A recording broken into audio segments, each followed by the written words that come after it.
Shalom, selamat pagi Bapak Ibu Saudara yang dikasihi Tuhan Yesus Kristus. Selamat kita berjumpa kembali dalam renungan pada pagi hari ini.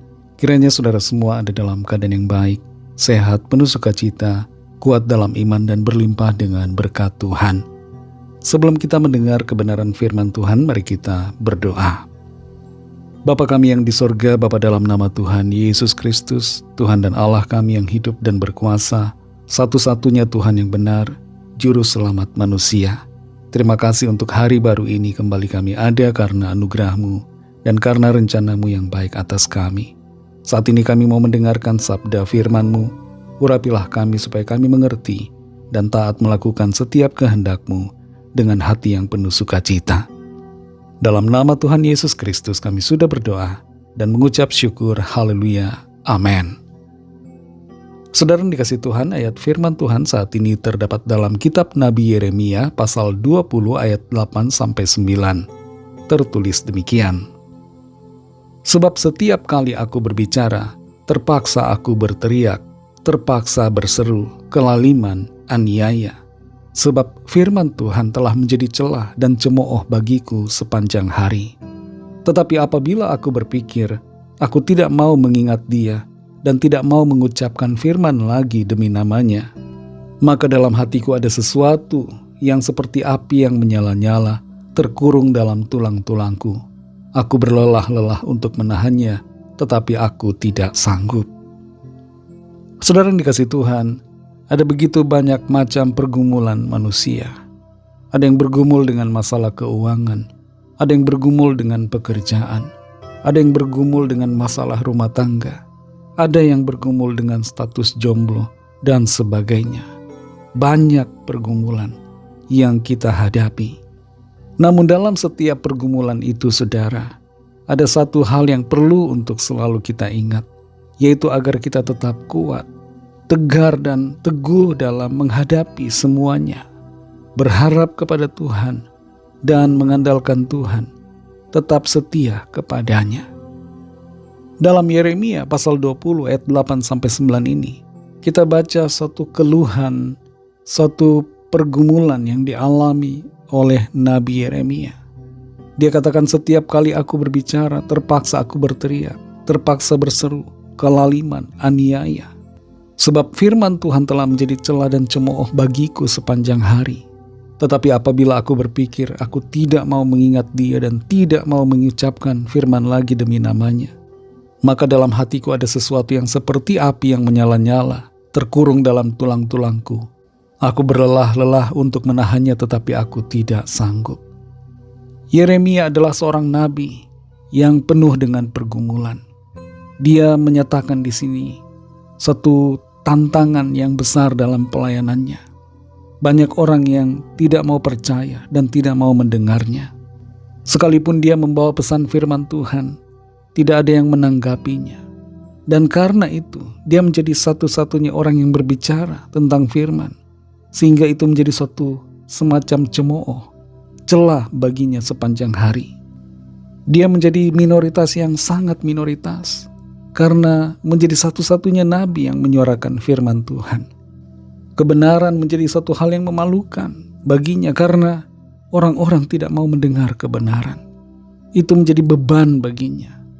Dan karena itu, ada sebagian dari dirinya yang ingin meninggalkan perintah Tuhan, ingin lari dari panggilan Tuhan, ingin berhenti menyuarakan firman Tuhan.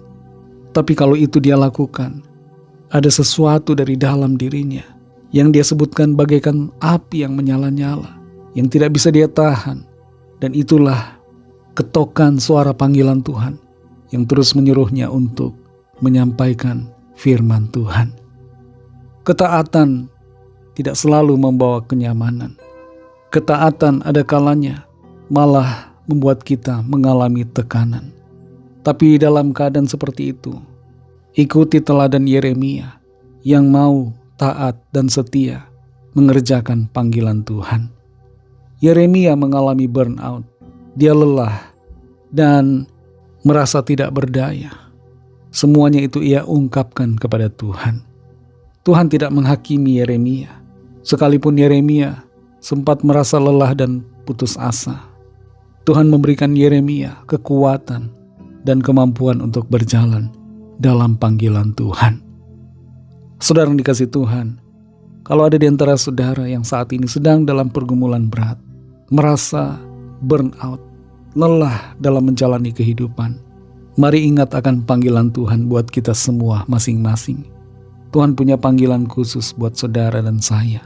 Kerjakan panggilannya dalam rumah tangga kita, dalam keluarga kita masing-masing, dalam tugas pekerjaan, dalam segala hal. Mari setia mengerjakan panggilan Tuhan, sekalipun itu terasa melelahkan, terasa seperti menerjang tembok. Mari tetap percaya penyertaan Tuhan yang akan memampukan kita. Mari kita berdoa. Terima kasih Tuhan Yesus, kami bersyukur untuk firman-Mu yang sudah kami dengar saat ini. Engkau Tuhan yang baik yang memberikan kami kekuatan, memberikan kami semangat baru dalam tekanan, dalam pergumulan yang kami alami. Seperti Nabi Yeremia, kami mau belajar untuk taat dan setia. Kami tidak mau meninggalkan panggilan Tuhan, tapi kami mau mengerjakannya sampai titik yang terakhir. Terima kasih untuk firman-Mu. Berkati kami semua Tuhan dalam segala aktivitas kami di sepanjang hari ini. Sertai kami dan berikan kami kemenangan demi kemenangan oleh kuasa anugerah-Mu. Lawatlah setiap kami yang sakit dan yang sedang dalam persoalan. Nyatakanlah kuasa pertolongan dan mujizat-Mu bagi kami semua. Kami percaya kami alami jalan keluar, kami alami kesembuhan, mujizat dan perbuatan ajaib dari Tuhan. Kami serahkan semuanya ke dalam tangan kasih-Mu. Dalam nama-Mu yang kudus, nama Tuhan Yesus Kristus, kami sudah berdoa dan mengucap syukur. Haleluya. Mari sama-sama kita berdoa, doa Bapa kami. Bapa kami yang di sorga, dikuduskanlah nama-Mu, datanglah kerajaan-Mu, jadilah kehendak-Mu di bumi seperti di sorga. Berikanlah kami pada hari ini makanan kami yang secukupnya, dan ampunilah kami akan kesalahan kami, seperti kami juga mengampuni orang yang bersalah kepada kami. Dan janganlah membawa kami ke dalam pencobaan, tetapi lepaskanlah kami daripada yang jahat, karena Engkaulah yang punya kerajaan, dan kuasa dan kemuliaan, sampai selama-lamanya. Amin. Terimalah berkat Tuhan. Tuhan memberkati engkau dan melindungi engkau. Tuhan menyinari engkau dengan wajah-Nya dan memberikan kasih karunia. Tuhan menghadapkan wajah-Nya kepadamu dan memberikan damai sejahtera. Berkat dan anugerah Allah Bapa, kasih karunia dari Tuhan Yesus Kristus, dalam persekutuan dengan Roh Kudus, menyertai saudara semua, sekarang ini dan sampai Maranatha Tuhan Yesus datang kembali, dan bahkan sampai selama-lamanya. Dalam berkat nama Tuhan Yesus Kristus, haleluya, amin. Puji Tuhan, saudara yang dikasihi Tuhan. Tuhan Yesus memberkati saudara semua. Selamat beraktivitas dan sampai jumpa dalam renungan yang berikutnya. Haleluya.